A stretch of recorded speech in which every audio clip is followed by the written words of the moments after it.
Hello guys, मेरा नाम है कनिष्क। आप देख रहे हैं लो 91। इस वीडियो में हम कंप्लीट करेंगे बैंकर्स लियन को। ठीक है, बैंकर्स लियन के बारे में बात करेंगे। सेम पीपीटी ये तो यहाँ पे लिंक आएगी, डाउनलोड कर लेना।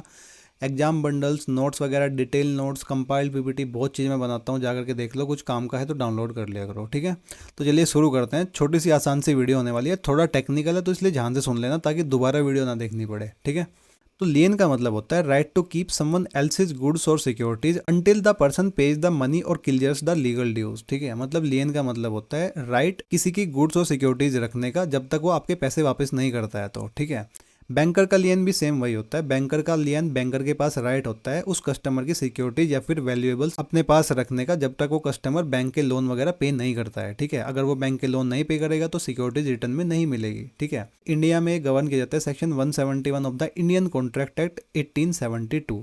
ये क्या बोलता है? Banker has a right to retain goods और securities of a customer for general balance of account unless there is a contract to the contrary. जब तक वहाँ कोई कॉन्ट्रैक्ट नहीं है ना, तब तक बैंक यूज कर सकता है उस सिक्योरिटीज को अपना जनरल बैलेंस ऑफ पेमेंट के लिए। समझाता हूँ क्या होता है। ठीक है, पहले इसके नेचर देखते हैं। बैंकर का जो लेन होता है वो जनरल लेन होता है, पर्टिकुलर लेन नहीं होता है। ठीक है, एक बार इनको देख लेते हैं पहले। जनरल लेन और पर्टिकुलर लेन क्या होता है? जनरल लेन या फिर लीन, इसको कुछ भी बोल दो, मैं लेन बोलता हूँ। ठीक है, जनरल लेन का मतलब होता है, जनरल लेन देता है बैंकर को right to retain any securities for the customer for the general balance due even if the securities were not given for that specific date. अब ध्यान से समझना, आपने बैंक के पास 1 लाख रुपए की एफडी रखी हुई है फॉर सेफ कीपिंग। ठीक है, 1 लाख की एफडी छोड़ो, अगर आप मान के चलो बैंक के पास आपने 1 लाख रुपए के शेयर्स रखे हुए हैं या फिर 1 लाख रुपए के गोल्ड रखा हुआ है। ठीक है, बैंक के पास आपने ना बैंक से लोन भी लिया हुआ है 1 लाख रुपए का। ठीक है, बट जो ये तीनों चीज़ है ना, ये उस लोन के लिए नहीं दी गई है। ठीक है, आपने बैंक को ये उस लोन के लिए नहीं दी हुई है। अगर आप बैंक का पैसा नहीं भरोगे ना, तो बैंक इनमें से कुछ भी चीज़ यूज कर सकता है वो 1 लाख रुपए रिकवर करने के लिए। उसको बोलते हैं जनरल लेन। समझ में आया? करेक्टरिस्टिक ये कवर करता है सारे डेट कस्टमर के। इसको जरूरत नहीं पड़ती किसी स्पेशल एग्रीमेंट की, मतलब कि जरूरी नहीं है कोई स्पेशल एग्रीमेंट हो कि भाई अगर तूने 1 लाख रुपए ना दिए तो जो मेरे पास तेरा सामान है मैं उसको बेच दूंगा या फिर मैं उसको यूज़ कर लूँगा। कोई ज़रूरत नहीं है एग्रीमेंट की। बैंक ये ऑटोमेटिकली अप्लाई होता है। ठीक है, इसको बोलते हैं इम्प्लाइड लियन। ठीक है, अप्लाई होता है ऑटोमेटिकली जब तक एक्सक्लूडेड बाय ए कॉन्ट्रैक्ट। अब इसका क्या मतलब है? यहाँ पे भी आपने टर्म पढ़ी होगी, unless there is a contract to the contrary. इसका मतलब क्या होता है? मान के चलो 1 लाख रुपए की एफडी है। ठीक है, ये जस्ट एक लोन के लिए है। लोन, ये जस्ट लोन ए के लिए यूज है। ठीक है, और आपके लिए लोन आपने लोन बी भी लिया हुआ है, आपने लोन सी भी लिया हुआ है। तो जो 1 लाख की एफडी है ना, ये सिर्फ और सिर्फ बैंक रिटेन इसको तभी करेगा अगर आप लोन ए का पेमेंट नहीं करोगे। अगर आप लोन बी का पेमेंट नहीं करोगे तो उससे 1 लाख की एफडी का कोई मतलब नहीं है, क्योंकि ये सिर्फ लोन ए के लिए वहाँ पे रखी हुई है। ठीक है, तो ये सेम वही एग्जाम्पल है। ठीक है, अगर आपका एक ओवरड्राफ्ट अकाउंट है और आपने शेयर सर्टिफिकेट्स दिए हुए हैं बैंक को सेफ कीपिंग के लिए, अगर ओवरड्राफ्ट अनपेड होगा तो बैंक रिटेन कर सकता है उन शेयर्स को अंडर इट्स जनरल लेन। ठीक है, ऑर्डिनरी बेली के पास पर्टिकुलर लेन होता है, ओनली बैंकर एंजॉय करते हैं जनरल लेन। ठीक है, अब पर्टिकुलर लेन क्या होता है? Particular lien right to retain specific goods for payment of charge relating only to those good. ठीक है, एग्जाम्पल समझाता हूँ। मान के चलो ये मेरी एक वॉच है, इसमें कोई दिक्कत आ गई, ये मैंने किसको दी? शॉपकीपर को, भाई ठीक कर दे।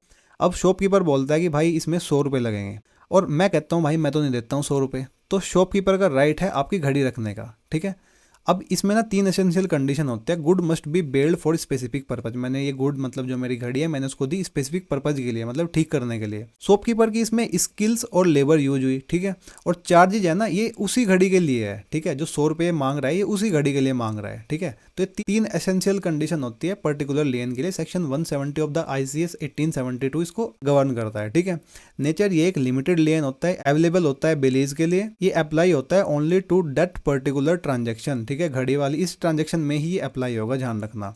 एग्जाम्पल सेम वही है जो मैंने समझाया, पढ़ लेना इसको। जो बैंकर का लेन होता है ना, वो जनरल लेन होता है, पर्टिकुलर लेन नहीं होता है।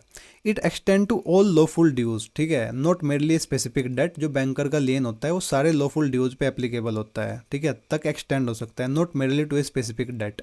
ठीक है, it is regarded as an implied pledge. ठीक है, ये इसको इम्प्लाइड प्लेज माना जाता है, मतलब बैंक सेल कर सकता है गुड्स को और सिक्योरिटीज को just after giving a notice to the customer to recover its money, ठीक है। It arise by operation of law not by agreement, ये 2 बार मैं बता चुका हूँ आपको। बैंकर का लियन एग्जिस्ट होता है ऑटोमेटिकली बाई लॉ, ठीक है, भले ही वहाँ पे कोई सेपरेट एग्रीमेंट ना हो between the bank and the customer, ठीक है। ये किस में बोला गया था, ब्रांडो वर्सेस बर्नेट में, ध्यान रखना, ठीक है। जो बैंकर लियन होता है उसकी कैरेक्टरिस्टिक पढ़ते हैं। ये एक इम्प्लाइड लियन होता है, मैं आपको बता चुका हूँ, कोई एग्रीमेंट की जरूरत वहाँ पे नहीं पड़ती है, अराइज होता है ऑटोमेटिकली, ठीक है। ये पढ़ लेना, ये इस केस में बताया गया था। दूसरा इंपॉर्टेंट है जनरल बैलेंस ऑफ अकाउंट। जो लियन होता है वो स्पेसिफिक लोन के लिए नहीं होता है, ठीक है। अगर आपके 3 डिफरेंट लोन्स हैं, जैसे कि पर्सनल लोन, कार लोन और बिजनेस लोन, और आपने क्लियर कर दिया कार लोन, ठीक है, और बैंक स्टिल रिटेन कर सकती है गोल्ड या फिर सिक्योरिटीज जो आपने दी गई है कार लोन के लिए, to cover the general balance of your other unpaid loans, ध्यान रखना। नेक्स्ट है कब बैंकर लीन एक्सरसाइज करेगा। पहले तो बात उसके पास पोजेसन होना चाहिए गुड्स का, ठीक है, लॉफुल पोजेसन होना चाहिए, ठीक है। और दूसरी बात ऑर्डिनरी कोर्स ऑफ बिजनेस, मतलब कि जो आइटम है ना वो बैंक के पास आया और ड्यूरिंग रेगुलर बिजनेस ट्रांजेक्शंस, ये मान के चलो आपकी गोल्ड की ज्वेलरी का कोई पैकेट वगैरह छूट गया, उस पर वो लीन एक्सरसाइज नहीं कर सकता, उस पर लीन एप्लीकेबल नहीं होगा, ध्यान रखना। No contract to contrary, same वही बात है लोन ए बी सी वाली। अगर वहाँ पे कोई स्पेसिफिक एग्रीमेंट है और वो कह रहा है कि जो गोल्ड है ना वो ओनली यूज होगा लोन ए के लिए, ठीक है, तो बैंक उसको लोन बी के लिए यूज नहीं कर सकता, क्योंकि वहां पे एक स्पेसिफिक एग्रीमेंट है, ठीक है। कुछ एक्सक्लूजन भी है, मतलब बैंकर्स लियन कहाँ पे एक्सरसाइज नहीं कर सकता, बैंकर का लियन कहाँ पे एप्लीकेबल नहीं होता, सेफ कस्टडी लॉकर्स पे। जब आप कुछ भी चीज़ ज्वेलरी वगैरह लॉकर में रखते हो तो ये रिलेशनशिप होती है बिलर और बेली या फिर लीजर और लीजी की, ठीक है। तो बैंक एक कस्टोडियन होता है उस केस में, क्रेडिटर नहीं होता है उस स्पेसिफिक आइटम के लिए, ठीक है। ट्रस्ट मनी, अगर मनी या सिक्योरिटी डिपॉजिट की गई हो स्पेसिफिक पर्पज के लिए, जैसे कि use this money to pay my electricity bill और to keep this share to sell tomorrow, तो यहाँ पे लियन एप्लीकेबल इन चीज़ों पे नहीं होगा, ठीक है, क्योंकि ये स्पेसिफिक पर्पज के लिए पैसे या फिर चीज़ें रखी गई है। गुड्स लेफ्ट बाय मिस्टेक, मान के चलो आपका कोई अम्ब्रेला या फिर अम्ब्रेला छोड़ो, आपका कोई गोल्ड की ज्वेलरी का पैकेट वहाँ पे छूट गया है, ठीक है, बाय मिस्टेक, ठीक है, तो बैंक उस पर लियन अप्लाई नहीं कर सकता। सिक्योरिटी नॉट येट ड्यू, अगर आपका लोन है, ठीक है, आपका डेट है वो अभी तक मैच्योर ही नहीं हुआ है, अभी तक 3 महीने बचे हुए हैं, तो वहाँ पे लियन एप्लीकेबल नहीं होगा। Securities belonging to third parties, अगर बैंकर को लगता है ये सिक्योरिटीज किसी तीसरे बंदे की है तो उस पर भी लियन एप्लीकेबल नहीं होगा, ठीक है। देखा कितना आसान था बैंकर्स लियन। तो यहाँ पे होता है बैंकर्स लियन कंप्लीट। अगर आपको ये वीडियो अच्छी ही लगी होगी तो इसको लाइक कर दो, यहाँ पे जो लिंक आ रही है इससे पीपीटी डाउनलोड कर लेना, इससे चैनल को सब्सक्राइब कर लेना, ये वीडियो कंप्लीट कर लेना, इससे पूरा सब्जेक्ट कंप्लीट कर लेना, बची हुई वीडियो यहाँ पे देख लेना। अगर आपका एग्जाम है तो all the very best for your exam. मिलते हैं नेक्स्ट वीडियो में, बाय बाय।